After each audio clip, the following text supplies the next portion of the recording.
Caption Colton, California.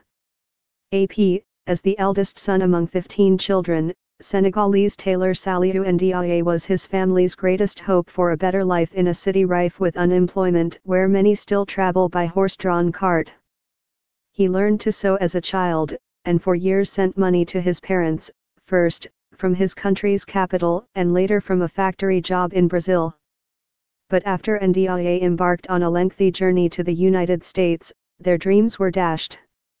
A U.S. immigration judge denied Ndiaye's asylum application in July, and after a year locked up in California, Ndiaye reportedly tried to kill himself. Now, the 33-year-old lies in an American hospital bed, hooked up to tubes keeping him alive.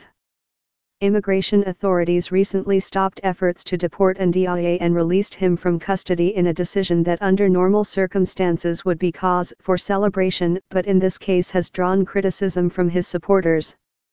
Ndiaye's story is tragic and exceptionally rare but raises questions about the U.S.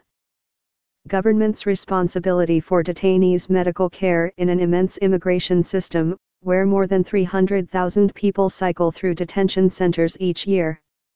In an ironic twist, Ndiaye's volunteer lawyer is asking an immigration judge to find the government can't properly release an unconscious person, and order Ndiaye back into custody.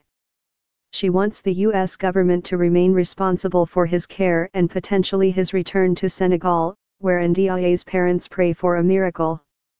"He is our great hope," said his father, Mor Ndiaye, clutching Muslim prayer beads during an interview at the family's home in Touba, Senegal's second-largest city. "Everything he has done, he did it to support his family." U.S. Immigration and Customs Enforcement is responsible for detainees' care of regardless of where they're held. It can make financial sense for the government to release ailing immigrants to avoid providing security for them and paying costly medical bills that hospitals would cover anyway for poor patients, said Drive. Mark Stern, a former medical expert for the Department of Homeland Security's Office for Civil Rights and Liberties, which investigates detention complaints. But in some cases, the government also may have an incentive to free gravely ill immigrants because deaths in detention must be investigated and reported to Congress and the media.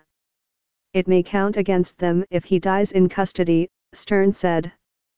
Immigration and Customs Enforcement spokeswoman Lauren Mack said Ndiaye was freed for humanitarian reasons and so his family and doctors could make medical decisions for him. She declined to discuss how immigration authorities handle suicide attempts in detention, but said a report was completed on Ndiaye's case in line with agency standards.